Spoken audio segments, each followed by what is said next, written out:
Olá, boa noite, mais uma vez, boa noite a todos. Então, agora a gente começou a gravação dessa apresentação. Então, mais uma vez, muito obrigado aí pela presença de todos vocês. A minha intenção com essa aula, a gente colocou um Masterclass, porque, no fundo, o significado de Masterclass é uma espécie de uma aula que já tem esse costume, né? Antigamente convidavam um artista, um engenheiro, um arquiteto, alguém que tivesse um conhecimento específico de uma área e passava esse conhecimento para as pessoas.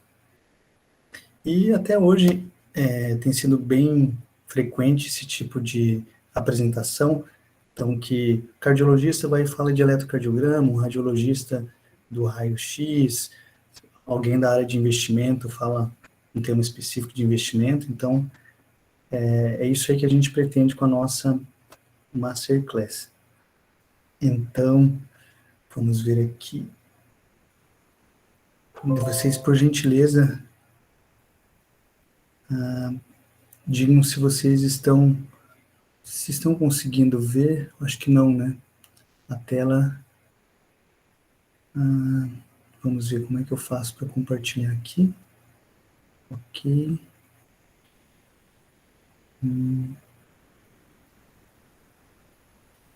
Vamos ver. Eu acho que eu vou. Que não está aparecendo para vocês. Compartilhar uma janela. Aqui. Agora está aparecendo para vocês? Assim. Agora apareceu, doutor. Ah, maravilha. Então vamos aqui. Certo.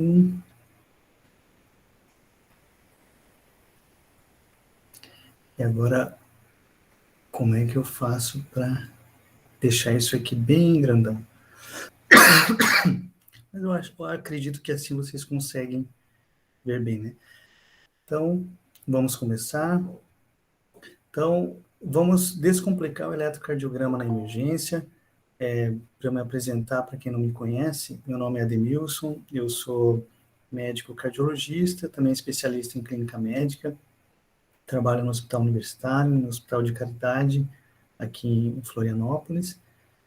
Tenho especialização, então, nessas áreas que eu comentei, medicina interna, cardiologia, tenho uma experiência já de 12 anos trabalhando em emergência, principalmente emergência clínica, mas, como boa parte de vocês, já trabalhei em hospitais de cidades menores, em que a gente atende de tudo, desde pacientes grávidas, né? Então, ginecologia, obstetrícia, pediatria, até casos de pequenas cirurgias, com encravada, retirada assim de pequenos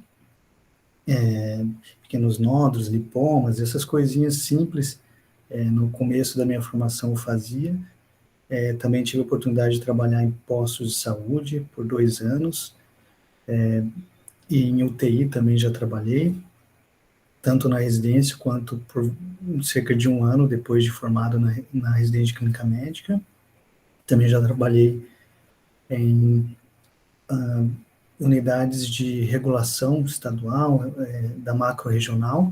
Então, eu procurei sempre ir aprendendo coisas novas e tendo essa visão da unidade da atenção primária, secundária, terciária, da gestão, para que a gente, assim, possa entender melhor como funciona o nosso SUS, também os serviços auxiliares, os serviços privados, né, para a gente sempre tentar dar a melhor atendimento possível para o paciente. Então, vamos começar aqui um sumário. A gente vai falar da introdução geral do eletrocardiograma, falar um pouquinho da história, um pouquinho, bem básico mesmo, de eletrofisiologia. Nós vamos focar no eletrocardiograma normal hoje e também vamos falar um pouquinho de eletrocardiogramas alterados. como em caso de parada cardíaca, sistolia, fibrilação ventricular e taquicardia ventricular, IEM com supra de ST, bloqueio ventricular total, um bloqueio ventricular de segundo grau MOBITS 2, MOBITS 1, hiper ou hipocalemia, hiper ou hipocalcemia, tá certo? Então, um pouquinho da história do eletrocardiograma.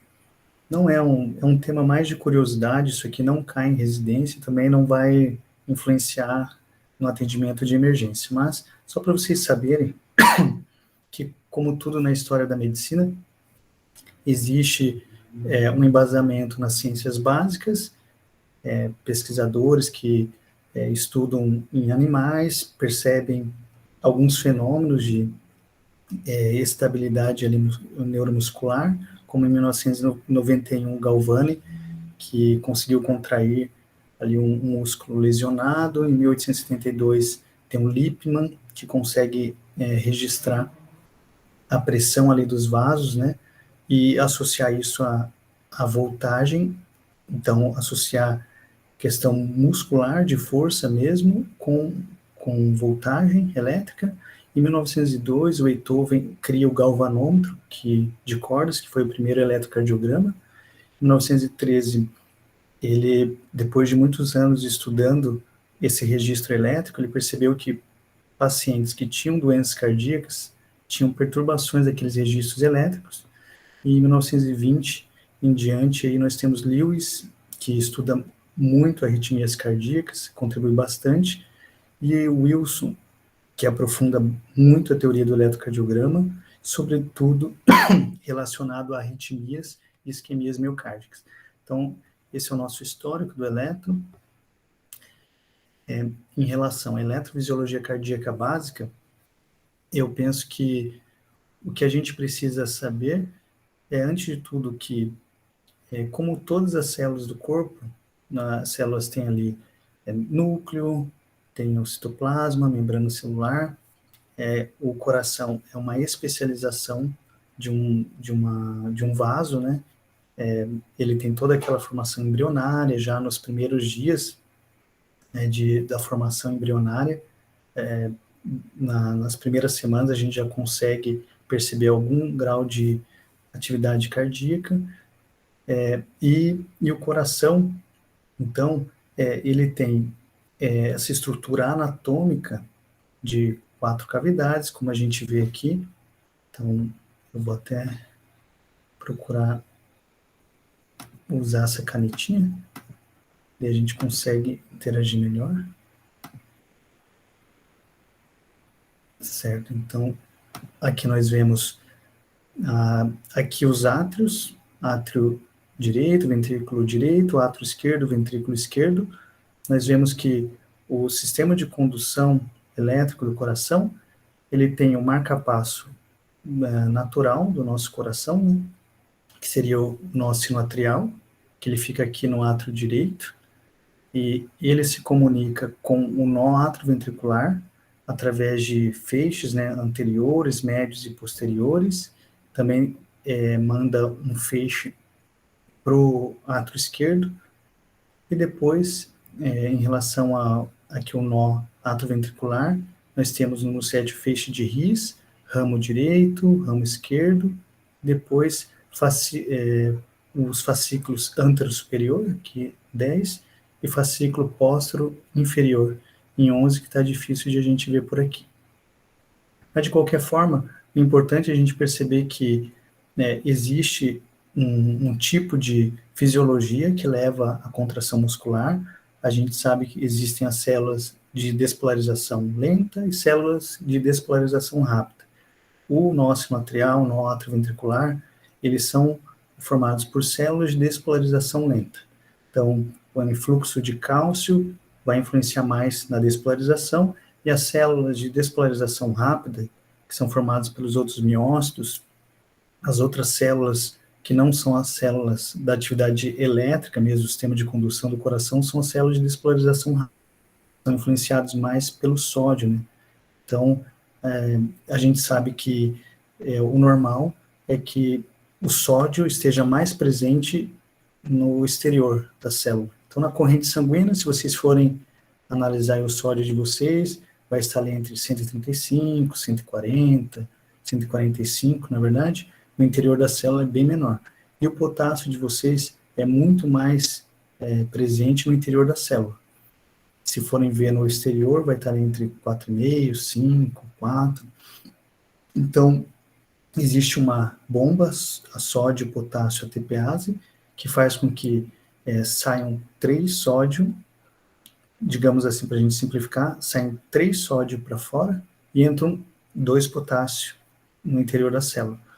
Então, como eles têm mesmas cargas, então, pensa 3 mais fora, 2 mais dentro. Então, o interior da célula fica constantemente negativo. Então, o normal é que nossas células elas já fiquem polarizadas com uma carga de menos 60, menos 65, menos 90 milivolts, né? Então, o normal das células do coração é que elas já fiquem com essa diferença de cargas. Então, por isso que a gente fala de despolarização, porque o normal é estar polarizado. Então, existe um gasto de energia para a gente manter mais potássio dentro e permitir com que o potássio entre contra esse gradiente. E como que funciona a despolarização? Então, funciona assim que existe essa bomba e outras bombas, outros mecanismos, só que esse é o principal, e em algum momento ocorre nas células lentas influxo de cálcio para o interior da célula, e isso faz com que, momentaneamente, o interior da célula se torne positivo ao invés de negativo. Isso cria uma diferença de potencial de ação que vai se propagando pelo sistema de condução. E nas células rápidas ocorre um influxo de sódio, o que seria nas células lentas cálcio, nas células rápidas sódio. Isso faz com que o normal, que seria negativo no interior, se torne momentaneamente positivo, e aquilo cria um potencial de ação. Então, eu só estou dando um resumo, assim, do que ocorre no micro, para a gente entender depois o macro, certo? E se a gente se pensar, isso aqui é a base para a gente entender o eletrocardiograma, porque a gente vai perceber que nós convencionamos que nos eletrodos, tudo que se aproxima, um vetor que se aproxima do eletrodo é positivo, que se afasta é negativo. Então, é interessante a gente entender isso aqui, para a gente perceber o porquê que algumas ondas sobem e porquê que outras ondas descem. Então, no eletrocardiograma normal, nós temos o P, Q, R, S, T. E ondinha U, que é menos frequente, não é obrigatória, mas pode acontecer, essa ondinha U. Tudo bem? Então, sempre que nós temos o coração batendo, então, sístole, diástole, tum, tá, né? Tum, tá, tum, tá, tum, tá, né? Sístole, diástole, embora esse tum, tá seja por conta do batimento ali das válvulas, a gente pode imaginar esse tum, tá também como sístole, diástole. Antes disso ocorrer, tem que ter atividade elétrica do coração. Então, sem atividade elétrica, a pessoa vai estar morta, o coração vai estar parado, é verdade? Tanto que nós temos paradas cardíacas em que existe a sistolia, não tem atividade elétrica, a gente faz todo aquele protocolo de reanimação, mas tem paradas cardíacas em que existe atividade elétrica do coração, então o sistema de condução aparentemente está funcionando, mas tem algum distúrbio ali mecânico, metabólico, que não está fazendo com que o coração bata, né, com eficácia.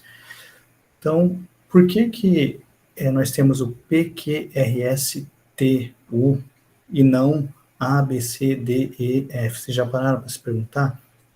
É um tipo de convenção que foi feita lá pelo Beethoven, porque ele pensou, pô, A, B, C já existe na matemática, o pessoal usa muitas letras para a formação de fórmulas matemáticas, então ele imaginou, vou fazer alguma coisa diferente, vou dividir o alfabeto pela metade. Se começasse ali na metade, começaria em N.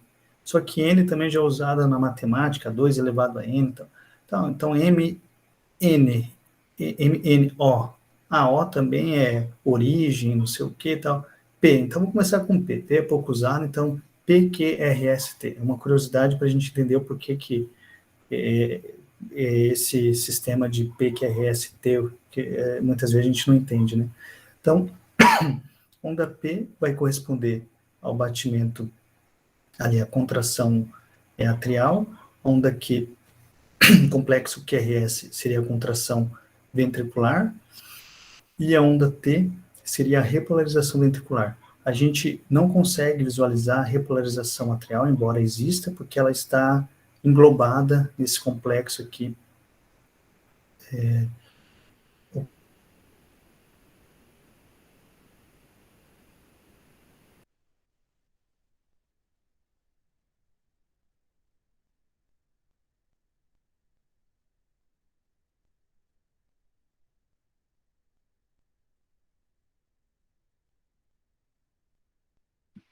Vocês conseguem ver bem?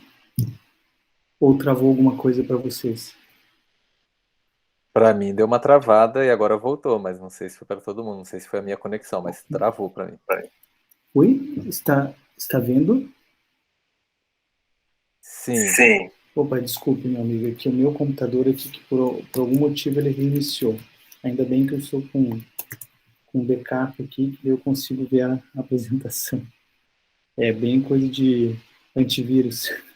Não sei o que ele percebeu aqui que reiniciou. Certo. Então, como a gente estava falando... Ah, então, ó, vocês estão me ouvindo, né? Sim, estou ouvindo sim. Certo. Então, me desculpem que a apresentação saiu, mas a gente já vai voltar. Até o momento, vocês têm alguma dúvida? Alguém quer comentar? Eu sei que é uma coisa bem básica, mas é bom a gente começar das coisas básicas, porque muitas vezes a gente acaba pegando o jeito de tanto fazer. E eletrocardiograma é uma coisa que a gente sempre está aprendendo, viu? E eu também, sendo cardiologista, posso dizer para vocês que eu estou sempre aprendendo coisas novas. Sempre aprendendo coisas novas. Então, para mim, é sempre assim uma coisa interessante, intrigante, e ninguém sabe tudo, né? Então, a gente está sempre aprendendo. Então, eu já vou recomeçar aqui. Só um minutinho. Peço desculpas aí por ter reiniciado. Alguém tem alguma dúvida? Qual que é a dificuldade maior de vocês na emergência? Alguém quer se manifestar? Pode ligar o áudio também, enquanto eu vou preparando rapidamente a palestra aqui. Carol, qual que é a sua dificuldade maior? Se você estiver aí ouvindo, o que você me diz? Carol, João? Eu acho que de maneira geral, assim, quando a gente tá na emergência, é claro, né, descartar eventos que exijam medidas imediatas, assim, né? Via de regra aí o infarto, né? Mas de maneira geral, a gente consegue bater o olho num eletro e falar assim, tá, isso aqui parece normal. Aí, de repente, surge lá um traçado estranho e aquilo gera insegurança, assim, né? Por mais que a gente bata o olho e fala, tá, isso aqui não tem a ver com isquemia, por exemplo, né? Sim. Mas o fato de não ser aquele traçadinho tradicional de livro, isso gera já uma insegurança, assim, já tira a gente da nossa zona de conforto, né?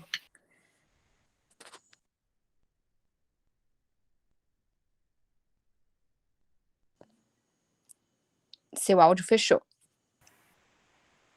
Você está me ouvindo bem? Desculpa. Opa.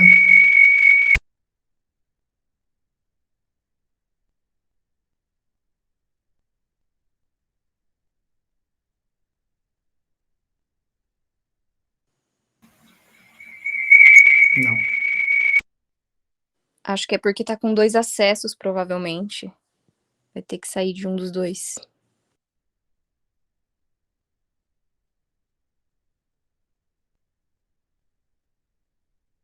Consegue ouvir bem agora?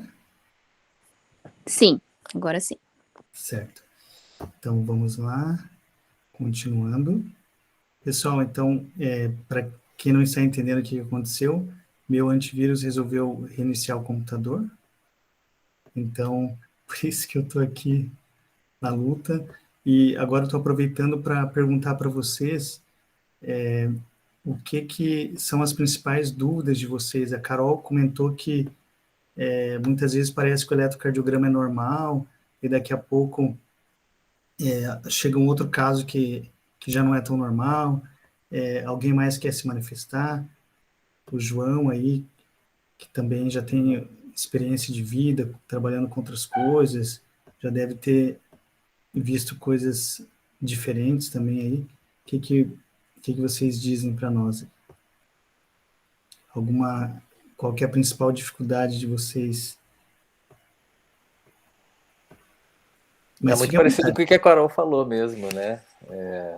São essas sutilezas, né? Porque, claro, quando é muito característico, a gente mais ou menos já está um pouco acostumado com aqueles traços bem característicos, mas às vezes situações que parecem normais, e aí muitas vezes vem um colega ou mais experiente, o cardiologista, e mostra um traçado e mostra, não, isso daqui está irregular, apesar que parece, né? Tem algumas traçados parecendo normal.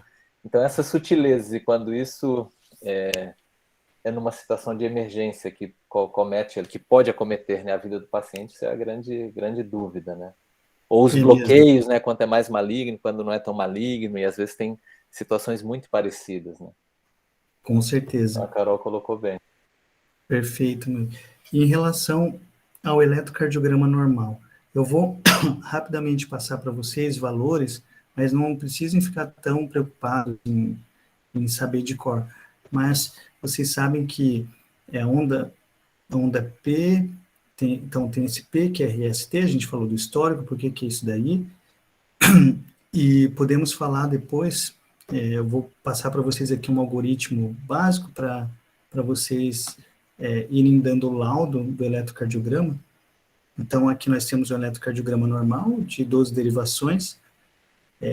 Só para vocês lembrarem que o eletrocardiograma é interessante que todos nós saibamos como fazer.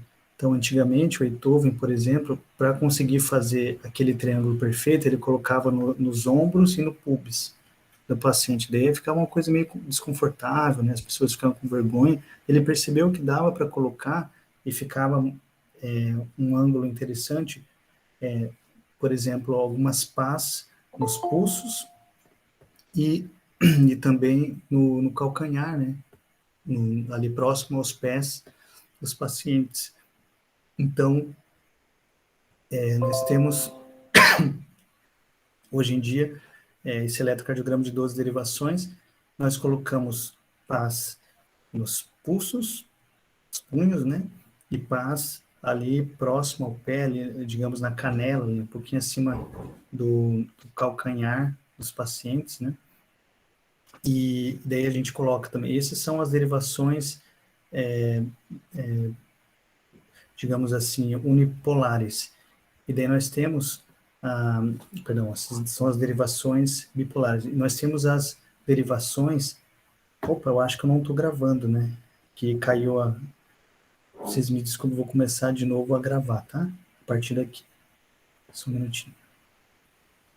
Vamos aqui. Gravação. Ah, não, está gravando. Para vocês está gravando aí? Porque eu não pedi gravação e ele está gravando? Perfeito. Ótimo. Maravilha. Então, nós temos as derivações pré-cordiais e as derivações periféricas. As derivações periféricas, nós temos pás nos pulsos, ali próximo ao calcanhar, e as derivações pré-cordiais, temos 6 eletrodos, V1 e V2, que ficam no espaço intercostal no quarto, V1 parasternal direito, V2 parasternal esquerdo, V3 fica entre V2 e V4, V4 ficaria na linha hemiclavicular esquerda, V5 na linha ali axilar anterior, V6 na linha axilar média. Nós também podemos ter outras derivações. Quando a gente suspeita de infarto de parede inferior, é sempre bom fazer as derivações que pegam dorso do coração e o ventrículo direito. Então, o ventrículo direito seria V3R de right, né, direito, e V4R de right, direito. Então, seria na mesma posição, ali por espelho, né, do V3 e V4 do lado esquerdo. Então, V1, V2 ficaria V3R e V4R, mas do lado direito. E V7 e V8 seria só continuação. O V6 é na linha axilar média, o V7 seria um pouquinho depois, na linha axilar posterior, e o V8 um pouquinho atrás lá. Depois do V7, tá certo? Então, em resumo, seria isso, para a gente fazer o eletrocardiograma. E agora, para todo mundo entender, sair daqui laudando o eletrocardiograma, existe uma forma acrônima, assim, para a gente lembrar de todos os itens, que são freios. Então, freios, F de frequência cardíaca, R de ritmo, E de eixo, I de intervalos, O de ondas, S de segmentos. Então, aqui nós temos freios, né? Então, F de frequência cardíaca. Vocês lembram que a frequência cardíaca, hoje em dia, a gente já sabe que o normal é entre 50, né? Vou ver se eu consigo fazer aqui, entre 50, opa, eu acho que tá ali. Vamos fazer aqui mais bonitinho para vocês. Então, o normal é entre 50 e 99, né? Ou 100. Vamos dizer assim, 100. Que 50 para baixo já é bradicardia e 100 para cima já é taquicardia. Então, digamos assim. Eu já sei o que eu vou fazer, meus queridos. Vou pegar aqui uma canetinha que eu acho que daí eu coloco melhor para vocês. Calma que eu vou melhorar nisso aqui, hein? Se vocês tiverem interesse em outros tipos de aulas que a gente se aprofunde mais, a gente vai pegando o jeito. Vocês vão me dando uns toques aí. Então aqui, ó, frequência cardíaca entre... Ué, mas aí agora ele não pega com esse outro tipo de caneta. Certo, então tem que ser com mouse. Certo, então aqui 50 e 100. E o ritmo. Então, isso aqui é a frequência normal. Abaixo disso, como se chama? Bradicardia. Rapaz. E acima disso, taquicardia. Ok. E o ritmo? O ritmo, ele pode ser um ritmo regular ou um ritmo irregular, concordam? Então, aqui pode ser um ritmo regular ou um ritmo irregular. Se for um ritmo regular, você pode ter onda P, ou pode ser um ritmo regular sem P. Sem P. Sem onda P. Beleza. Então, um ritmo regular com onda P, como que a gente chama? Ritmo sinusal. Sinusal, né? Opa. E um ritmo regular sem onda P? Opa. Aí tem vários tipos pode ser por exemplo, um ataque cardíaco supraventricular, que é regular, pode ser um flutter, que não tem exatamente onda P, tem aquelas serrinhas, que podem ser P's, mas você diz assim, onda F de flutter, né? Então tem vários outros tipos de ritmos que são regulares sem onda P.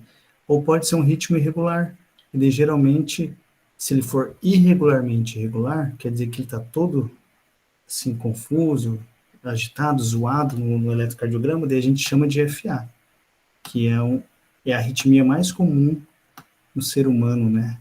A arritmia persistente mais comum do ser humano é a fibrilação atrial, e aumenta com a idade. Beleza.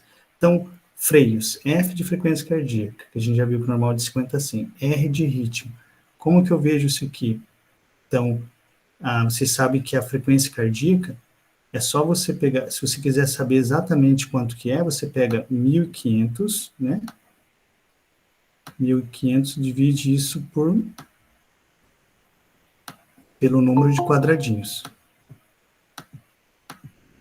Ter dividido, né, pelo número de quadradinhos. Por exemplo, aqui tem 5, 10, 15, 20, 23. Se você pegar 1.500 dividido por 20, Vamos supor que fosse 25. 1.500 dividido por 25 seria cerca de 4, 10, 40, e aí, quanto que dá? 4. Daria uns 80, mais ou menos, batimentos por minuto, acho que sim, né? Ou então você pode fazer, cada 5 quadradinhos, você começa assim, de uma onda R até outra onda R, se fosse só um quadradão, 300. Vamos colocar aqui, senão vocês não vão... Se a gente fosse calcular assim, ó, daqui até aqui, seria 300. Até aqui, 150. Até aqui, 100. Até aqui, 75. Aí aqui seria 60, depois 50. Então, vocês podem memorizar assim. Então, se a diferença é um quadradão, 300. Se é 2 quadradões, 150. Se é 3, 75. Se é 4, 300, 150, 175, 60. Se é 5, 50. Tá certo? Ou então, se quiser saber certinho, 1.500 dividido pelo número de quadrados. E o ritmo? O ritmo, você vai ver, é um ritmo regular. Você vê que... Opa, deixa eu só deixar o pessoal entrar. No ritmo aqui a gente percebe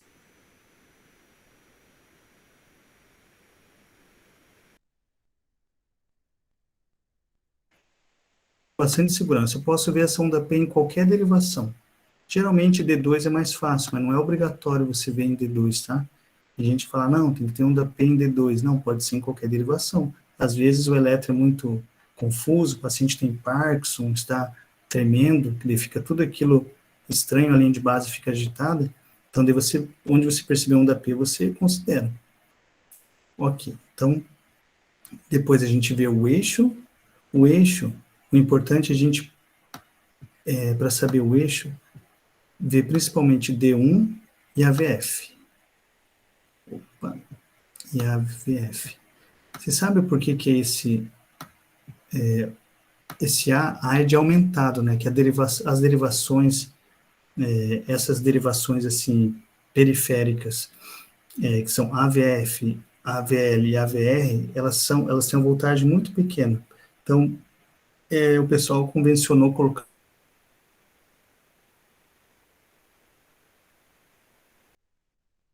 Então, aqui a gente vê, por exemplo, em D1, aqui vocês podem pensar assim, aqui uma pessoa, né? Desenhar não é o meu forte, pessoal. Ainda mais aqui que eu estou usando aqui um computador sem o mouse, estou usando um notebook. Então, aqui, ó, vamos pensar. Beleza. Ok. Então, aqui está o coração. Se você pensar, ok, aqui a gente vai fazer que D1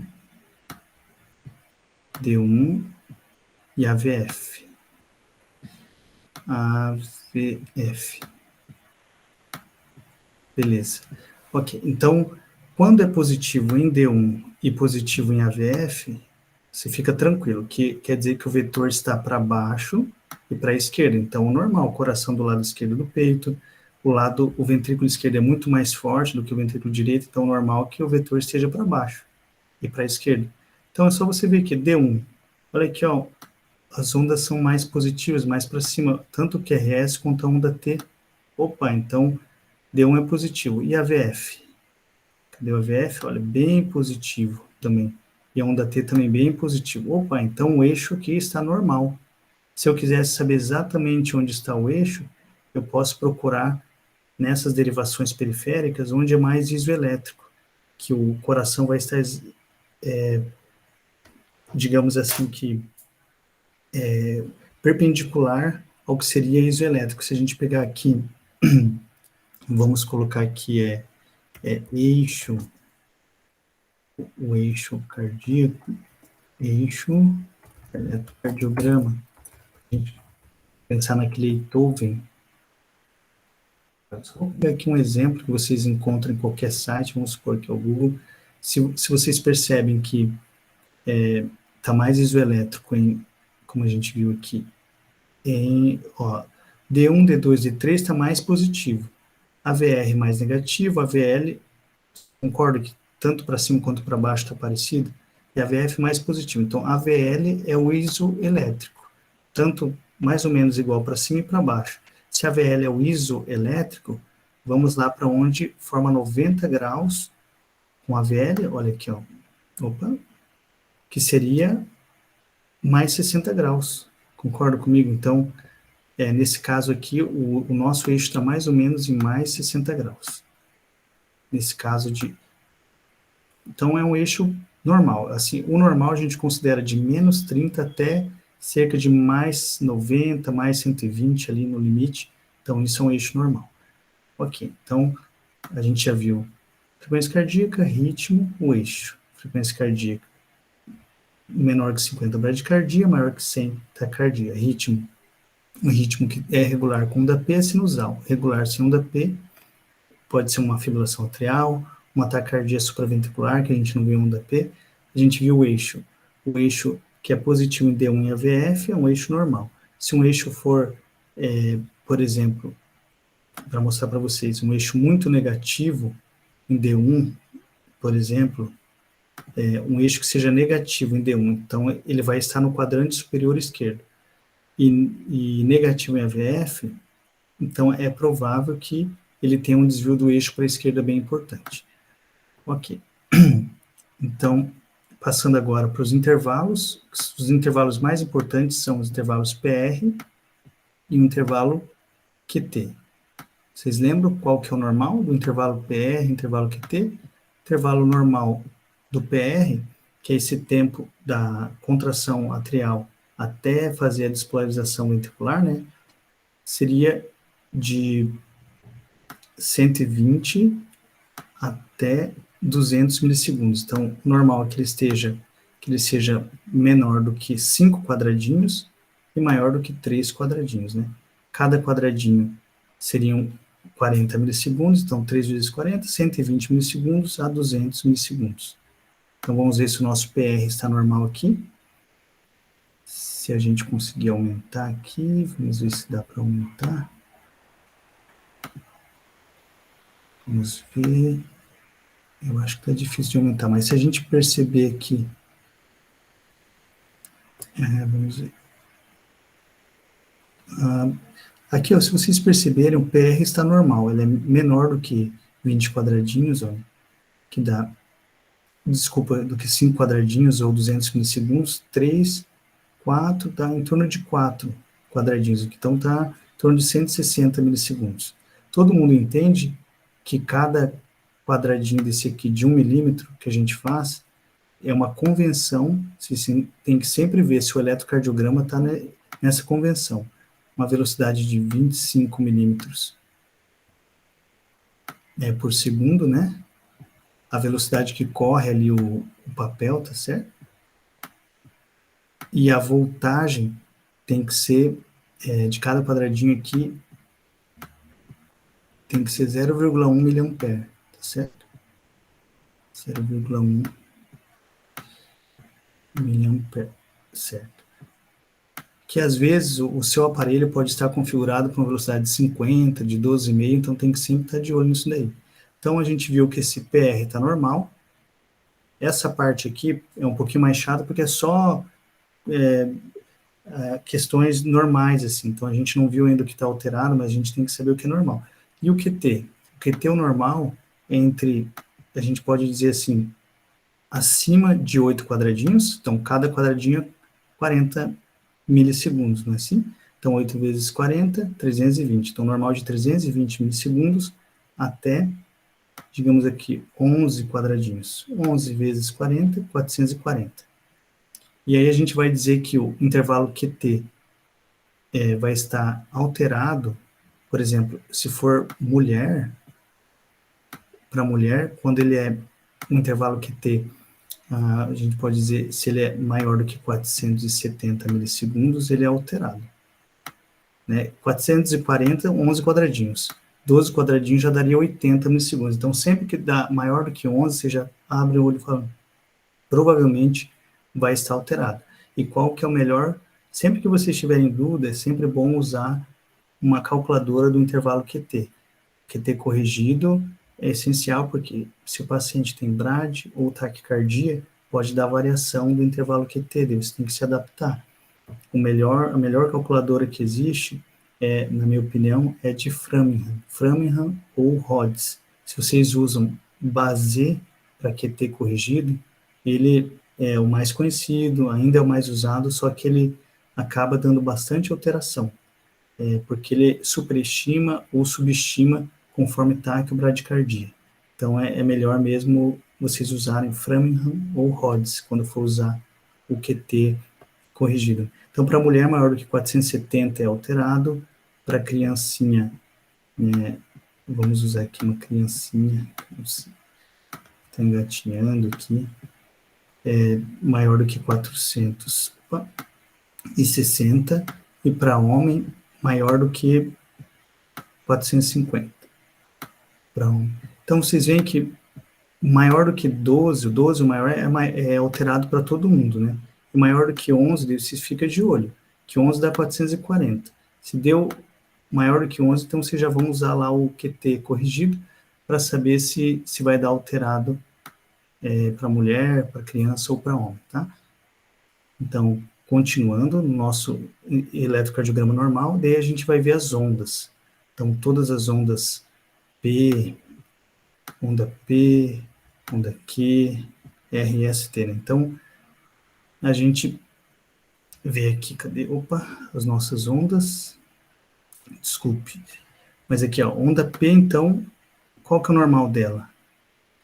Ó, vocês veem que aqui ela não tem nem 2 quadradinhos. Então, onda P, o normal dela é ela em altura, digamos assim, né, em amplitude. Ela tem que ser menor do que 2 quadradinhos e meio, certo? 2 milímetros e meio, né? Sempre que eu falo quadradinho, que cada quadradinho tem 1 milímetro, tá certo?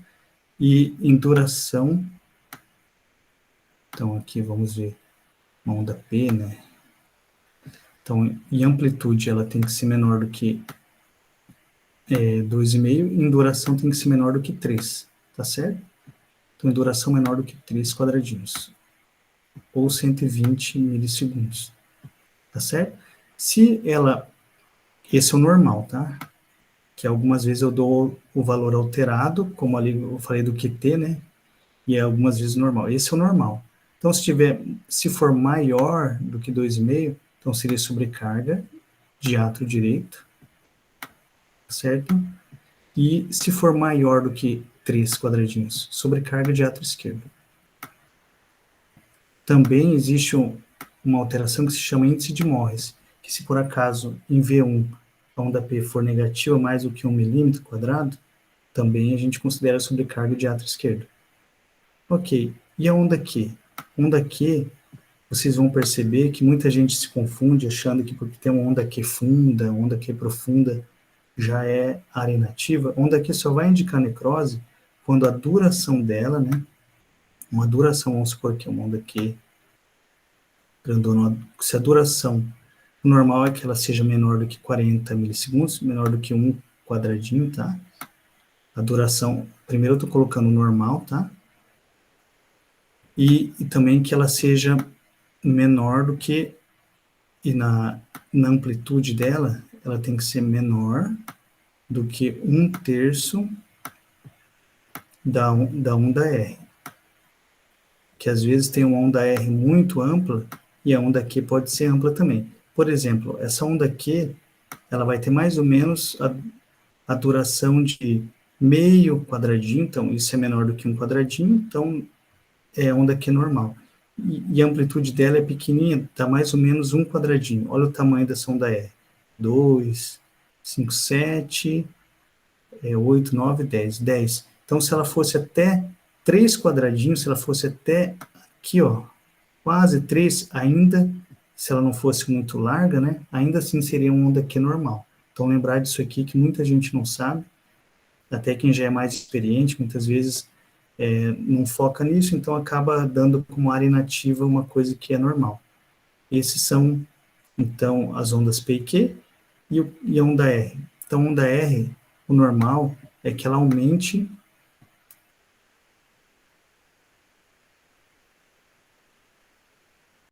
Ela vai geralmente aumentando. Não quer dizer que se alguma não estiver aumentando, necessariamente vai ser área inativa. Que a onda R, ela funciona parecida com a onda Q. A onda Q indica necrose, infarto prévio, uma fibrose, né? E a onda R, se ela está amputada, se ela não existe, ela pode indicar também infarto prévio. E a onda S, pelo contrário, ela vai diminuindo, tá? De V1 para V6, ela diminui, então é o contrário. Então, quer ver, ó, vamos ver um exemplo aqui na prática. Vou pegar aqui o eletrocardiograma normal. Olha, vocês percebem, onda R pequenininha, V1, V2 vai aumentando, V3 um pouco maior, V4 maior ainda, e V5, V6 é meio parecido, mas percebem que tem uma tendência a aumentar. E a onda S? Aqui um pouco já grande, aqui diminui um pouquinho, então V1 grande, V2 um pouquinho menor, V3 um pouco menor, V4 quase não aparece, V5 também quase não aparece, e V6 nem aparece. Então, vocês percebem, a onda R vai aumentando e a onda S vai diminuindo, um oposto ao outro. Qual que é a implicação? Se, por exemplo, eu não tivesse uma onda R aqui, como é comum em pacientes que têm infarto de parede anterior, então eu poderia dizer que corresponderia parecido com uma onda Q. Às vezes nem tem tanto onda Q, é prominente, mas tem onda R amputada, posso dizer, a presença de uma área eletricamente nativa ou zona eletricamente nativa, dependendo de quem olha. Se for V1 e V2, parede septal, V3 e V4, parede anterior, V5 e V6, lateral, D1 e AVL, lateral alta. D2, D3, AVF, parede inferior, V3R, V4R, a gente viu que é ventrículo direito, certo? V7, V8, parede posterior. Lembrar que o AVR, quando vocês veem supra de AVR, é o pior de todos. É aquele infarto que pode ser fulminante porque pega o tronco da coronária esquerda. Então, fechou ali, fecha tanto a artéria descendente anterior, ou interventricular anterior, quanto a circunflexa. Então, supra de AVR é o pior de todos. Às vezes a gente nem vê, né, AVR, a gente está acostumado, mas é bom sempre estar de olho aí, tá certo? Então, isso seria em relação às ondas, faltou daí a onda T. A onda T, a gente percebe que o normal da onda T, ela começa devagar e desce rápido. A onda T, geralmente, ela é assimétrica. Uma onda T que seja muito simétrica ou apiculada, ou onda T muito achatada, geralmente é alterada, tá? Então, em geral, se a onda T ela é muito apiculada, pode ser o quê? Aumento de potássio, às vezes uma hipercalemia. Quando você percebe um paciente renal crônico, por exemplo, ou alguém que já tem uma tendência ali, percebe pelo diagnóstico, uma sepse, pode ter uma onda T muito apiculada, que a gente vai ver, só que como é um tema muito extenso, então já quero ir apresentando para vocês aos pouquinhos, para você já integrar no conhecimento. Então, onda T muito apiculada pode ser um potássio alto, onda T achatada pode ser um potássio baixo, né? Em relação à isquemia, uma onda T muito apiculada também pode ser a fase hiperaguda, né, a fase mais inicial do infarto. E uma onda T, digamos assim,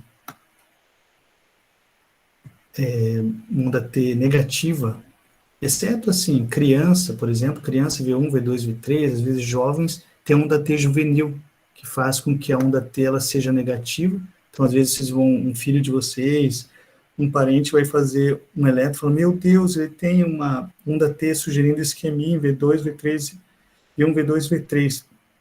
Não é, isso em criança é normal, com o tempo depois ela se torna positiva, e às vezes persiste em alguns adultos.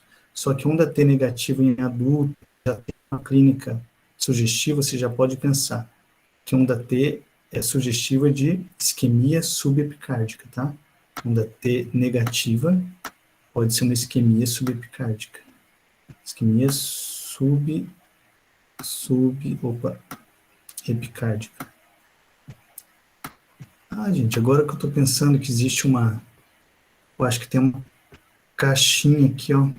Não sei se vocês conseguem ver isso que eu estou digitando? Onda T negativa. Pode ser Para isquemia, mim não está aparecendo, não, doutor. Opa, deixa eu ver se de onda T. Agora Vamos apareceu, ver agora aqui. apareceu. T positiva pode ser uma isquemia subendocárdica. Só para... Agora que eu estou percebendo, estou sofrendo aqui, escrevendo os garranchos para vocês, fica uma coisa esquisita, existe esse aplicativo aqui que eu não estava usando. Então, só para vocês lembrarem, isso aqui é bem interessante. E aí, agora, o segmento ST.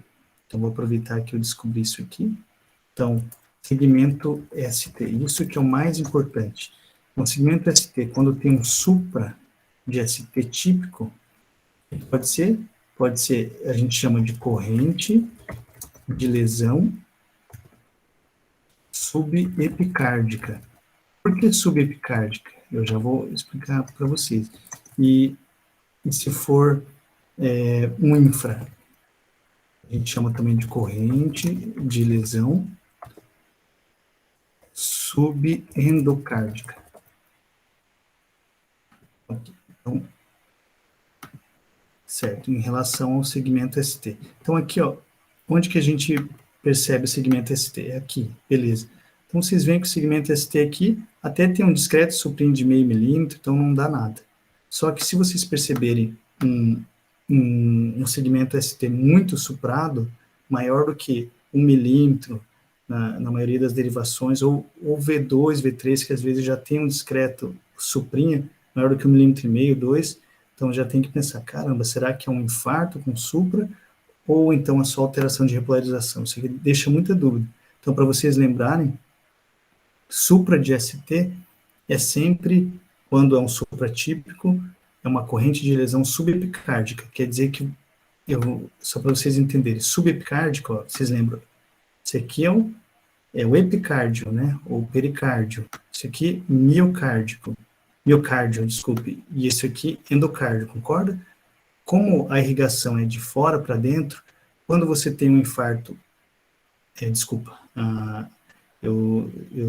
a irrigação é geralmente de dentro para fora, se você tem um infarto que só pega subendocárdico, então quer dizer que é um infarto importante, mas só pegou aqui. Se é um infarto transmural, que é uma corrente de lesão subepicárdica, quer dizer que a irrigação já pegou aqui a região de endocárdio, a região de miocárdio e pericárdio ou epicárdio. Então, corrente de lesão subepicárdica é sempre pior do que corrente de lesão subendocárdica. Então, existe uma correlação assim, ó, aqui, P, Q, R e S, T, né? Vamos supor que esse aqui é um supra. Corrente de lesão subepicárdica, quer dizer que pegou toda essa extensão. É o pior. E um infra. Vamos supor que... Opa, desculpe, ficou bem feio. Deixa eu apagar aqui. Então, vamos ver aqui. Se a gente usar... Ainda assim tá feio, mas vocês vão entender. Ó. Aqui um infra, né? Esse infra de ST é uma corrente de lesão subendocárdica. Quer dizer que está tendo infarto, mas ainda está aqui no começo, nem chegou a dar uma fibrose importante.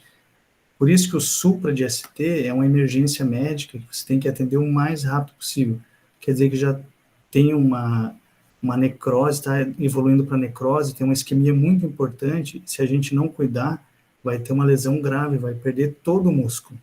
Quando é subendocárdico, é um infarto, tem que ser atendido nas primeiras horas, de preferência o cateterismo nas primeiras 24, 48 horas, mas quando é subepicárdico, que é supra, é de imediato, de preferência nos primeiros 90 minutos, a 120 minutos, nos países e serviços que funcionam melhor, tem que ser nos primeiros 90 a 120 minutos.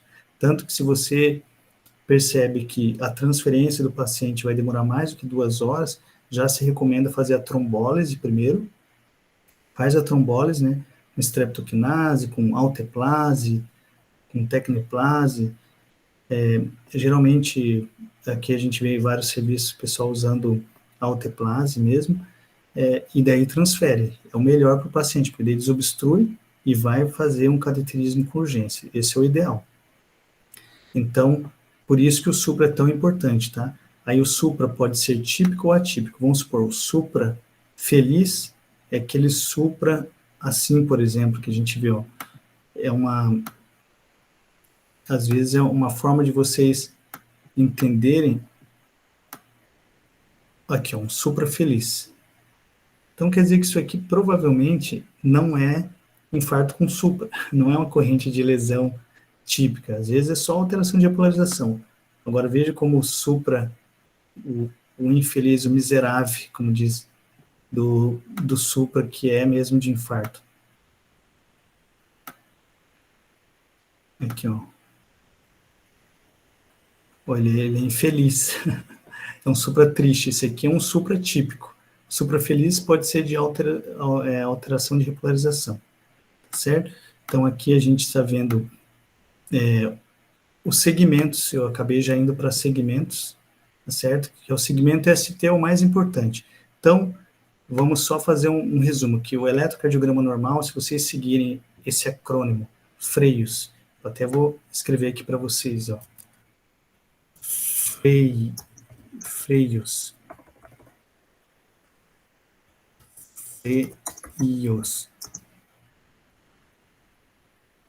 Certo? Para lembrar, F de frequência cardíaca.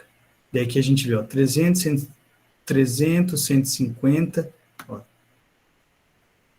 Deixa eu ver. Então aqui, um macetezinho, se fosse um quadradão, 300, 2, 150, 3, 100, 4, 75. Então está mais ou menos em torno de 75 batimentos por minuto. Aqui até está batendo um pouquinho mais rápido embaixo. Então, frequência cardíaca normal, entre 50 e 100. Ritmo. A gente vê que é um ritmo regular, porque existe uma regularidade nas ondas R, e existe onda P. A gente sempre vê onda P, olha, não tem falha, um ritmo regular com onda P, então um ritmo sinusal. Aqui a gente já vai dando o laudo. Então, o laudo desse paciente, o eletrocardiograma tem um ritmo sinusal, uma frequência cardíaca em torno de 75 batimentos por minuto, né? Beleza. Opa, eu acho que eu vou escrever naquela caixinha. Ok. E depois o eixo. O eixo a gente vê positivo em D1 e positivo em AVF. Então, o eixo está normal situado. E de intervalos, a gente viu que o intervalo PR está entre 3 e 5 quadradinhos normal, o intervalo QT está entre 8 e 11 quadradinhos, também normal, se vocês contarem aqui, dá 5, 6, 7, 8, 9, então normal. Ou de ondas, a gente viu tanto onda P, Q, R, ST, nenhuma alteração importante, e essa de segmento ST não tem nenhum supra, na verdade, nenhum infra importante. Então, a gente pode dizer que é um laudo de um eletrocardiograma normal, um ritmo sinusal com a frequência em torno de 75 batimentos por minuto. Então, aqui a gente deu um laudo.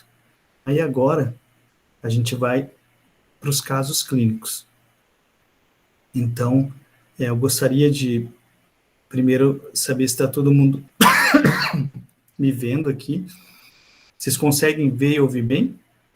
Essa é a parte mais importante, na minha opinião, da aula, só que eu precisava passar um resumo para vocês. Eu sei que são muitos detalhes, mas eu queria que vocês, pelo menos, tivessem esse acrônimo aí na mente, que vocês tirem todas as dúvidas que vocês tiverem em relação a isso. Alguém tem alguma dúvida? Quer que eu explique de novo? Porque agora eu vou passar, em linhas gerais, casos clínicos. Eu vou passar bem rapidinho, talvez, até se vocês preferirem, eu posso deixar essa parte, eu coloco 1 ou 2 casos clínicos e deixo outros casos clínicos para uma próxima reunião, se vocês preferirem. Ou então passo rápido todos eles para vocês terem uma ideia, ou passo 1 ou 2 devagar e deixo para as próximas reuniões os próximos casos clínicos. O que vocês preferem? Alguém tem alguma ideia? João Paulo, Carol? Estou bem democrático aqui para saber o que é melhor para vocês, tá? Vocês entenderam até aqui? Sim, sim, tá bem entendido. Tá dando para escutar e ver também bem, doutor. Acho que pode passar um caso clínico, ver assim, passa 2, né, como o senhor achar melhor e ver quanto tempo que vai demorar, né, nesses primeiros 2, se o pessoal também vai ter dúvida, né, e aí pode mais ali na frente perguntar de novo. Eu não sei como é que é a Perfeito. complexidade do caso, como é que o senhor vai explorar cada um, né, talvez seja melhor passar 1 ou 2, Isso, né, o mais ou caso... menos no que o senhor tinha programado, né, para ver. Isso. Então, em relação aos casos clínicos, vocês vão perceber que, como, para eu não deixar a palestra muito comprida, eu pensei em eu falar caso clínico. Eu vou passar um caso aqui de boca para vocês, não vai estar escrito, para vocês interagirem, e depois, eu já até coloquei aqui o, o caso clínico, até o diagnóstico, porque não daria tempo, eu pensei em passar todos os diagnósticos, né, os eletros, e depois a gente explorar, talvez num segundo momento, detalhes. Mas assim, vamos pensar, supor que o João está lá na emergência, sei lá, em Foz do Iguaçu, em algum lugar, em alguma cidadezinha do interior do Paraná, daí chega um paciente, o senhor Pedro, de 75 anos, que foi levado por familiares, inconsciente, ele foi encontrado caído ao lado da sua cama. O familiar não sabia dizer que horas que isso aconteceu, mas percebeu que quando chamou o seu João, ele, desculpa, o seu Pedro, ele ainda estava esboçando alguns estava falando palavras incompreensíveis, então estava respirando, tinha ainda fluxo sanguíneo, né, tinha pulso, dele levou com toda a pressa, chegou em 10 minutos ao pronto-socorro, e chegando lá foi rapidamente avaliado pelo João, e o João percebeu que a pressão arterial estava inaudível, então não dava para perceber, só conseguia perceber pulso carotídeo ou femoral, então pulso bem fininho.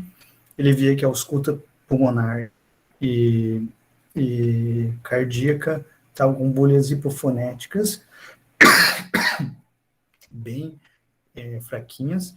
A ausculta pulmonar estava difícil, porque ele estava num gasp, estava evoluindo para parada respiratória, estava bem difícil de auscultar, e no meio do atendimento o paciente parou. Daí o João chamou a equipe de emergência do pronto-socorro, chamou a enfermeira. Como o paciente ainda não estava entubado, não estava com acesso, então o que a gente faz? Lembra do BLS, é o Basic Life Support. A gente não está no ACLS ainda. A gente está no Basic Life Support, porque ainda a gente não tem aquela estrutura, eles vão trazer ainda desfibrilador.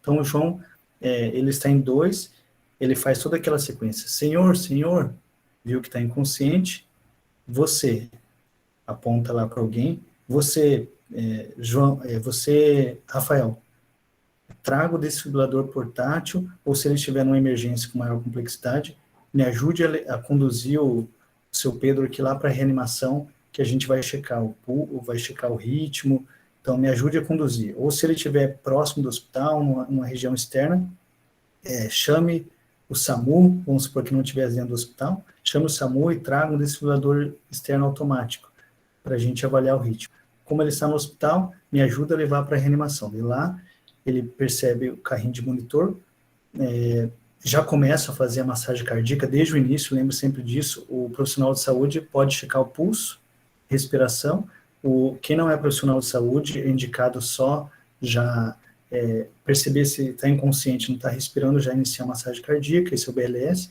Então, o João começa 30 compressões para 2 ventilações, né, pode ser bolsa válvula máscara ali, né, ele vai usar um ambu, por exemplo, bem posicionado, 32, 32, 32, até o pessoal trazer o aparelho lá para checar o ritmo e percebe que está com esse eletrocardiograma aqui. Olha só, uma linha isoelétrica. Sempre que tem isso aqui, vocês têm que sempre desconfiar. Vão lá no monitor, aumentem o ganho para ver se... Lembra que a sistolia é o protocolo da cagada, tá certo? Cabos, ganhos e derivações. Cagada, tá bom? Cagada. Então, cabos, ganhos e derivações. Vê se os cabos estão bem checados, se os ganhos, aumentar o ganho 2 vezes, o máximo que for possível, e as derivações perceber se está tudo certinho. Ok, percebeu, então está em assistolia, tudo isso tem que ser o mais rápido possível. Então, manter aquelas compressões, iniciada aí o ACLS, ele vai ser o coordenador, tem que ter alguém que cuida do tempo, 2 minutos, assim que ele conseguir entubar, vai ser 2 minutos para cada operador da reanimação cardiopulmonar, da massagem cardíaca, certo? Então ele vai lá, uma pessoa vai ficar na massagem cardíaca, outra vai ficar contando e administrando ali quando que vai ser feita a adrenalina. Então a adrenalina é a cada em torno de 2 ciclos, para vocês não errarem, de 3 a 5 minutos, então você coloca cada 2 ciclos, fiz adrenalina agora, nesse ciclo, então espero no próximo não faço, no outro eu faço. Então, para não ter dúvida, não ficar, 2 minutos, 3 minutos, não. Cada 2 ciclos vocês fazem adrenalina. A única droga que você vai usar é a adrenalina a cada 2 ciclos, massagem cardíaca, vai entubar o paciente. Lembrar que o ideal é nunca parar de fazer a massagem cardíaca para intubação. Isso daí não existe. Eu sei que o pessoal costuma fazer, mas eu nunca permiti que fizesse isso com o paciente quando eu estou intubando. Você tem que intubar. Sei que no começo é difícil, né? Mas depois que você adquire experiência, você intuba até paciente. Uma vez eu atendi no SAMU, trabalhei 6 anos no SAMU, atendi o paciente, tive que intubar o paciente no escuro, que tinha se afogado na praia, lá no norte da ilha, sem prancha nenhuma, e só usando luz ali de celular, e todo mundo olhando, fazer o quê? Com o tempo vocês vão adquirir experiência e vai dar tudo certo, vocês vão perceber que vai dar certo. E o pessoal fazendo massagem, tem que fazer isso. Ok, então esse é o caso de assistolia. Então, a assistolia, vocês vão usar esse protocolo do ACLS, começa com BLS, depois evolui para ACLS, lembrar sempre de monitor, oxigênio e veia, né? Oxigênio, nesse caso, vai ser intubação. Se lembrar sempre que o ideal é manter a saturação maior que 90%, 92%, não precisa estar saturando 100%, assim, necessariamente, maior do que 90%, 92% já é uma ventilação boa, tá certo? Então, esse é o primeiro caso de assistolia. Todo mundo entendeu? Eu até dei uma revisadinha aqui em BLS, ACLS, para a gente entender o que o João vai fazer. E o João vai fazer o quê? Eu não comentei, porque é muito extenso, mas a sistolia, ou atividade elétrica sem pulso, que também é o mesmo protocolo, mesmo que tivesse ali atividade elétrica, o paciente não tem pulso, você tem que checar os Hs e os Ts. Você pode dizer 5H, 5Ts, ou coloca que é um H+, um T+, hiperhipocalemia, hipotensão, hipóxia. Geralmente, o mais importante é você infundir muito volume, porque boa parte dos pacientes param por hipovolemia ou hipóxia, né? Criança quase sempre por hipóxia, se vocês forem atender na área da pediatria. Então, prioridade máxima absoluta na ventilação, na intubação, que é raro criança parar por outro motivo que não seja hipóxia, mas adulto também hipóxia e hipotensão são 2 das principais causas. Você vai ver potássio, hipocalemia, de acordo com a história, se é renal crônico, se já suspeita de hipercalemia, você vai fazer um bicarbonato de sódio, para estabilizar a membrana também, talvez já pede para fazer gluconato de cálcio, e vai tentando tornar mais alcalino aquele sangue ali para reduzir também o potássio. E tem que lembrar de tamponamento cardíaco, TEP, infarto. Então, eu, sinceramente, eu acho que é muita coisa para a gente ver em detalhes assim, mas o principal é vocês saberem que existe um protocolo específico para isso e reconhecer a sistolia.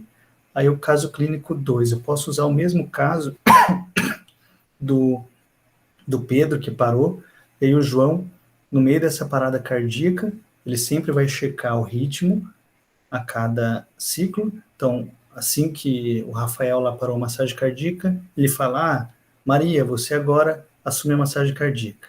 Daí, em poucos segundos, 5 a 10 segundos, ele vai checando o pulso, se tem pulso, e já coloca ali as pás para ver o ritmo. De repente, depois de 4 ciclos, o paciente evolui com esse eletrocardiograma aqui. Vocês percebem aqui, ó, que aqui nós temos não dá para fazer aquele algoritmo até vocês podem tentar fazer o frequência cardíaca, está muito difícil, ó, mas vocês podem ver que uma onda R aqui, outra onda R aqui, ó, está muito próximo de 300, concordam? Mas outra aqui, ó, não dá nem 2 quadradinhos. É maior que 150 e menor do que 300. Então, essa frequência cardíaca é muito alta. E o QRS é estreito ou largo? Largo, né? Concordo que QRS largo, frequência cardíaca alta. Então, é um tipo de taquiarritmia. Taquiarritmia com QRS largo, provavelmente, ou é taquicardia ventricular ou fibrilação ventricular. A diferença dos dois vai ser que a taquicardia ventricular, vocês vão ver que ela é bem organizadinha. E a fibrilação ventricular toda desorganizada. Então, aqui a gente vê os QRS bem desorganizados, um maior, outro menor, de repente faz esse aqui, ó, meio que um isoelétrico, um complexozinho, faz a torção das pontas, que é o torsade de Poix. Então, daí depois volta para a arritmia aqui, a fibrilação ventricular, de repente fica meio isoelétrico, torção das pontas, como se desse uma torcida ali no eletrocardiograma. Daí depois, torção das pontas, aí aqui a gente pode dizer que levou um choque, uma desfibrilação, e voltou para um ritmo sinusal, um ritmo mais organizado, em torno de entre 100 e 150 batimentos por minuto. Aqui, tá certo? Então, depois do choque. Então, relembrando, fibrilação ventricular e taquicardia ventricular são taquicardias. A diferença é que a taquicardia, ela costuma ser mais organizadinha, tem um padrão, pode ser monomórfica ou polimórfica, e a fibrilação ventricular, assim como a fibrilação atrial toda desorganizada, e o flutter atrial é mais organizado, a fibrilação ventricular toda desorganizada e a taquicardia ventricular é mais organizada. E a torção das pontas é quando faz meio que essa linha isoelétrica e depois evolui com esses complexos, de novo, de fibrilação ventricular. Aí vamos supor que esse mesmo paciente, depois que você deu os choques, ele evoluiu com ritmo sinusal, mas ele logo depois teve uma nova parada com esse ritmo aqui. Olha, vocês percebem que é bem parecido com aquele. Vocês estão me vendo? Sim, tá dando para ver, doutor. Ótimo, tranquilo. Se alguém não estiver entendendo, pode levantar a mão aí, tá certo? Então, vocês percebem que aqui nós temos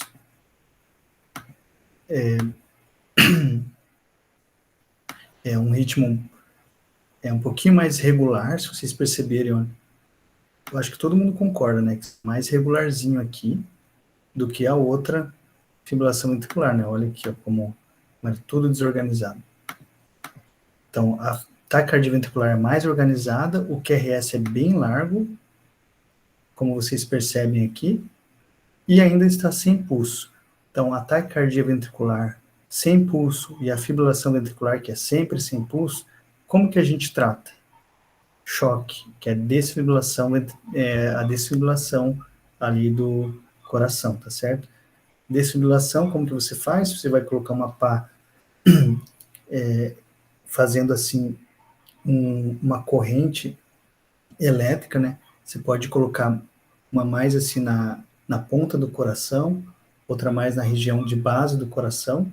As próprias pás têm ali o posicionamento e vocês vão colocar um peso aí que varia, 10 a 15 quilos ali, vocês vão colocar um peso, não pode ser muito leve, também não precisa estourar o tórax do paciente. Então, coloca um certo peso, aí vocês vão falar, eu me afasto, todo mundo se afasta, inclusive quem está ali na ventilação, e coloca lá 200 joules, que a maioria dos monitores são bifásicos, pum, choca.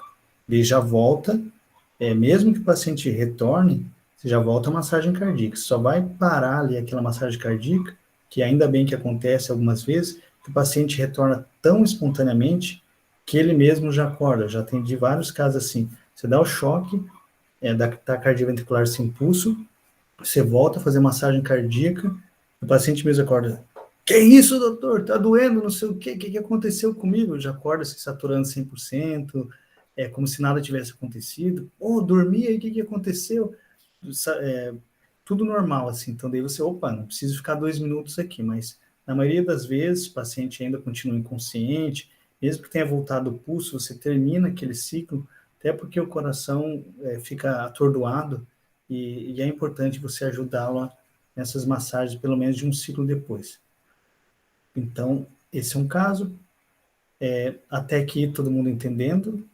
Eu estou usando essa estratégia aí de a gente tentar ir revisando um pouquinho de condutas com eletrocardiograma. Eu sei que a gente não aprofunda, assim, memorizando detalhes, mas eu acho que o importante é vocês saberem, vocês perceberem, eu fui colocando em ordem de gravidade, até porque o que é o mais importante? Vocês saberem atender parada na emergência. Isso é a maior emergência do clínico, ou do cirurgião, seja o que for, é parada cardíaca. Geralmente ocorre por assistolia. Ou então, por FV e TV sem pulso. Vocês percebem que eu fui colocando assim, por ordem de gravidade. Assistolia, FV, TV sem pulso. Agora, TV com pulso, taquicardia ventricular, você já sabe identificar com pulso. A taquicardia ventricular com pulso não é uma emergência. Aliás, você pode dizer uma urgência médica, mas não uma emergência. Claro que você vai fazer ali, você pode usar meldarona, não necessariamente precisa ser a cardioversão. Lembrar que se o paciente está consciente, tem pulso, não é desfibrilação, você não vai dar aquele choque para resetar. Que no choque o coração está assim, né, todo atordoado, você dá o choque, pum, reseta. Faz uma certa sistolia, e depois ele volta a ter o automatismo do nó sinusal, nó atrioventricular. Na taquicardia ventricular, com pulso, vocês vão fazer o quê? Vão dar aquela cardioversão elétrica, então sincronizada, só apertar hoje em dia, tudo é bem fácil, é só apertar um botãozinho no monitor, sincronizar, para você não dar aquele choque em cima da onda T, que daí você pode produzir uma FV, um torsade de Points.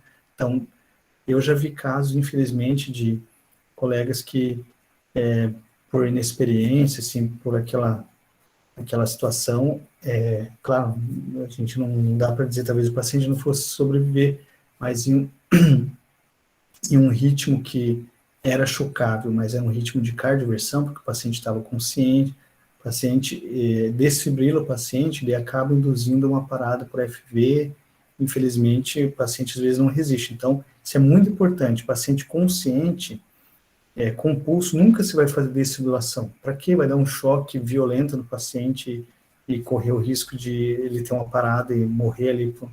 Não, você vai sedar o paciente, vai usar ali propofol, pode usar fentanil, deixar ele sem dor, e aí fazer uma cardioversão sincronizada. Usa 200 joules no bifásico, pode ser um pouco menos, mas geralmente o melhor já é com 200 joules, ele sedado, sem sentir dor, passa bastante gel nas pás, e faz ali a cardioversão programada, em ambiente monitorizado, e geralmente dá certo.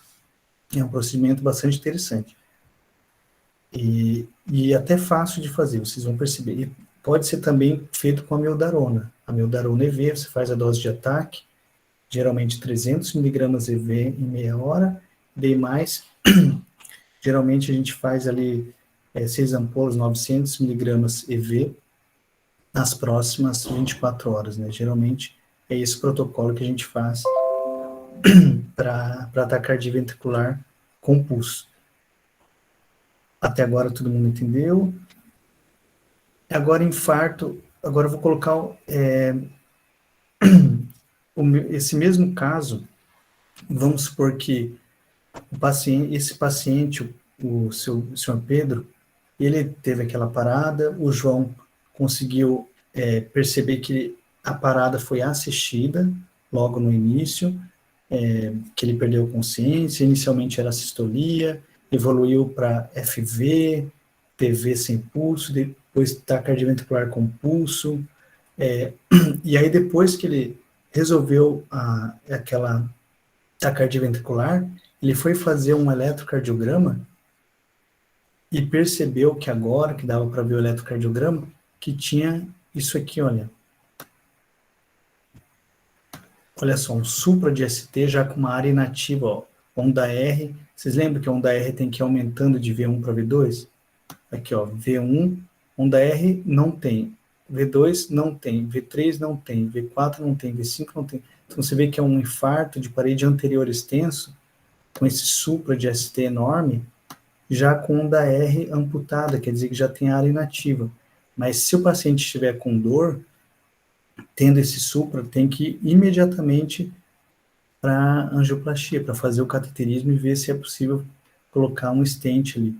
Então, lembrar, até coloquei aqui para vocês, ó, que o infarto foi extenso, foi de V1 a V6, pegou D1,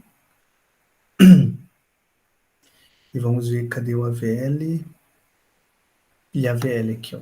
Infarto de parede anterior extenso. Corrente de lesão subepicárdica anterior extensa. Então, geralmente isso é devido a DA proximal. Se pegasse também a VR, que aqui não está mostrando, se pegasse, por exemplo, geralmente a VR é a única derivação que você vê onda P negativa, né? E onda T negativa. Quando é positivo, você sabe que tem troca de cabos. Isso é outra dica que muita gente não sabe. É um bônus para vocês aqui, ó. Então, se você tem... O normal é estar assim. Se você percebe que em AVR tem aquele suprão, assim, aquela coisa esquisita, opa, era para estar negativa essa onda T. Tem um suprão, você fala, caramba, isso aqui, provavelmente, se eu não abrir logo, vai ter um infarto fulminante. Essa pessoa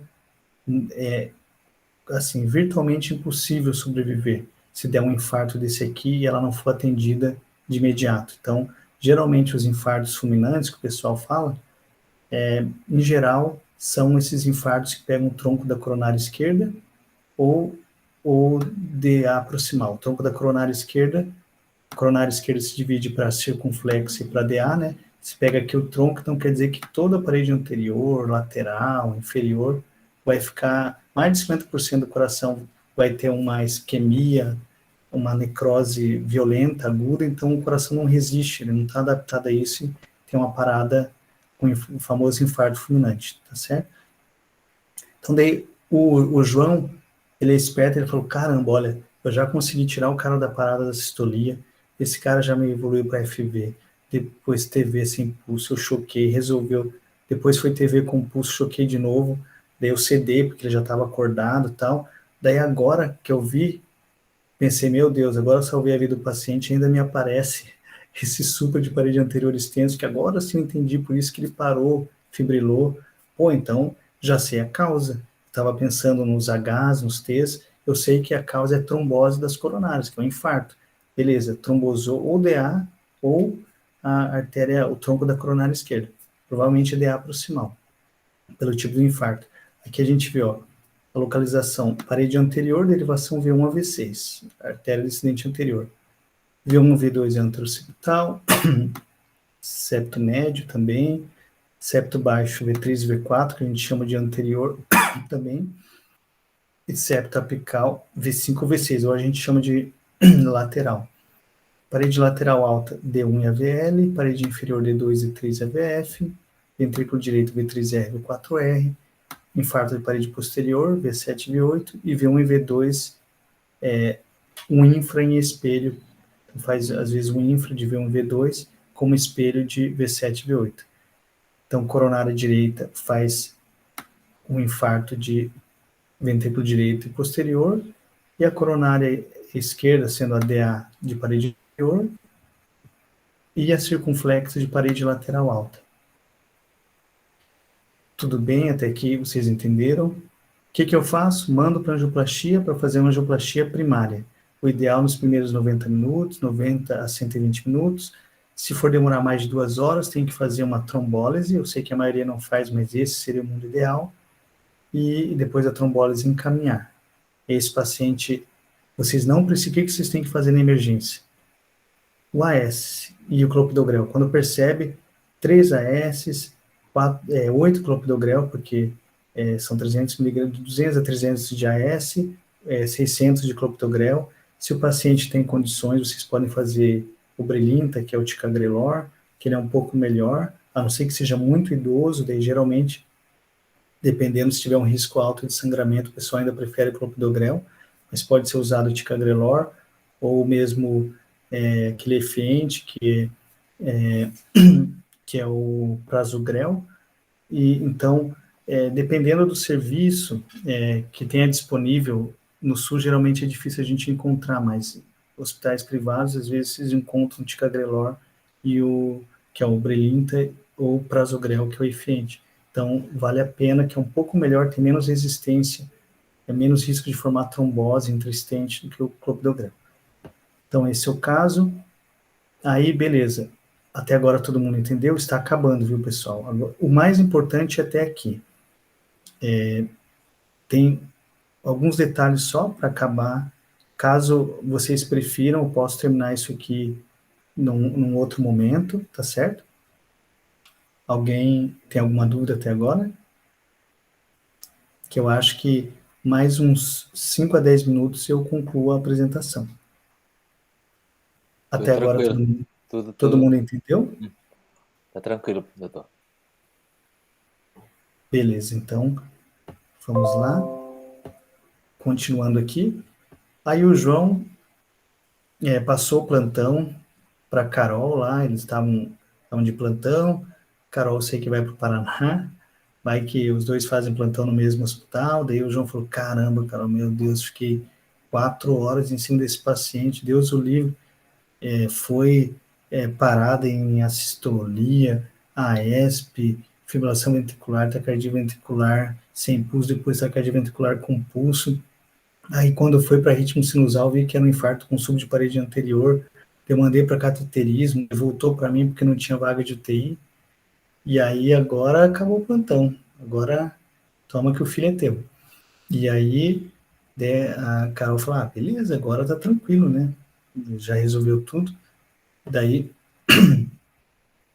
aparece, de repente, reduziu bem o supra ali, só que ficou uma onda T suprapiculada do nada aqui. Onda T apiculada, de V1, que é o V2, V3. Onda T entenda, como muita gente diz. Mas o que é isso aqui, rapaz? Meu Deus, tem um suprinho ainda meio atípico, onda T apiculada. O que será que aconteceu com esse paciente? Dela pensar, ouvi falar que, eu lembro que onda T apiculada pode ser hipercalemia. Então, realmente, dosar a função renal, eletrólitos, né, potássio, porque pode ser mesmo uma hipercalemia. Então, aqui a gente viu a hipercalemia, como ela faz, quanto mais alta, mais apiculada ela vai ficando, até que quando o potássio é muito alto, muitas vezes ele faz um padrão de bloqueio de ramo. Eu já vi vários casos de suposto bloqueio de ramo ser só por conta do potássio alto. Então, ela vai fazendo uma T apiculada, vai alargando aquele QRS, fica essa coisa toda estranha aqui de um QRS largo, um ritmo sinusoidal. E a hipocalemia é o contrário. Se a onda T na hipercalemia ela fica apiculada, na hipocalemia ela fica achatada. Então aqui, ó, na hipocalemia ela fica achatada, às vezes até aparece uma onda única quem não tinha, tá certo? E a gente vai ver que o próximo slide vai falar de hipocalcemia ou hipercalcemia, que é muito raro. Na verdade, a hipercalcemia vai fazer vocês vão perceber que um intervalo QT curto, que é bem raro de a gente encontrar, menor do que 8 quadradinhos, e a hipocalcemia, muitas vezes, um intervalo QT longo. Mas é bem raro até se dosar cálcio na emergência. É uma urgência médica, mas não é uma emergência, assim, dificilmente o paciente vai a óbito se você não não agir assim em poucos minutos, sabe? Diferente da hipercalemia, às vezes você precisa fazer o gluconato de cálcio, estabiliza a membrana, e depois começam as medidas de fazer glicoinsulina, furosemida, o Sorcal, que é o poliestireno sulfato de cálcio, ou aquele beta-agonista para baixar o potássio, certo? Ok. E agora o último caso. Aí, beleza, o paciente evoluiu bem, só que, como queimou o sistema de condução, o Pedrinho, coitado, acabou evoluindo para um BAVT e precisou depois colocar um marca-passo. Como que a gente identifica esse BAVT? Então, no início ele estava taquicárdico, agora vocês veem bradicárdico, olha. Então, 300, é só a gente pegar 1.500 e dividir aqui por 1, aqui dá 5, 10, 15, 20, 25, 30, 35, vamos supor, vocês dividiram por 40 quadradinhos, cada 5 desses, né, cada um desses grandão são 5 quadradinhos. Se dividir 1.500 por 40, quanto que daria? Deixa eu ver aqui. Se a gente tem... Vou pegar aqui uma calculadora. 1.500 dividido por 40 daria 37 batimentos por minuto. Então, ele está com a frequência de 37. Beleza, então está bradicárdico. Menor do que 50 é bradicardia, maior do que 100 taquicardia. Então, a frequência cardíaca de 37, bradicárdico. Agora, vamos ver o ritmo. A frequência a gente já viu. Freios, R de ritmo. É um ritmo regular ou irregular? A gente percebe que é um ritmo regular, ó. QRS está ok, ritmo regular. Beleza, agora tem onda P que conduz QRS ou não? Opa, tem uma onda P aqui. Caramba, olha que distância. 5, 10, 15, mais de 15 quadradinhos. Ué, mas eu vi uma onda P aqui mais longe ainda. Ué, uma onda P aqui. Ué, mas ele está cheio de onda P.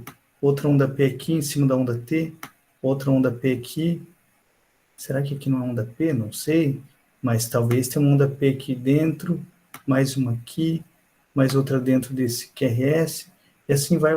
Eu começo a perceber que a distância dessas ondas P é parecida. Parece que eles estão totalmente divorciados. QRS não quer saber da onda P, então o sistema ali, o nosso sinusal está na dele, o nosso atroventricular está na dele também, então é como se fosse os cônjuges assim estão totalmente, não quero saber um do outro.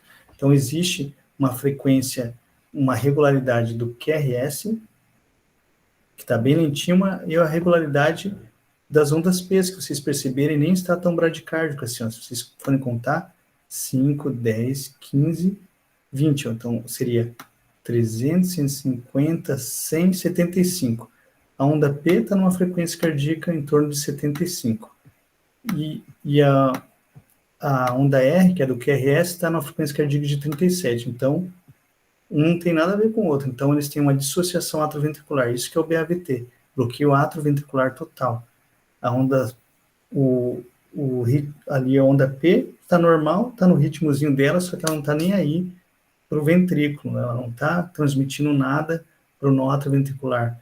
E o nó atroventricular também ele está todo ferrado ali. Quem está conduzindo mesmo são ali os eixos, né, os ramos direito, esquerdo, próprio sistema de condução infrarriciano, que o pessoal diz, por isso que a frequência é tão baixa, uma frequência mais ventricular.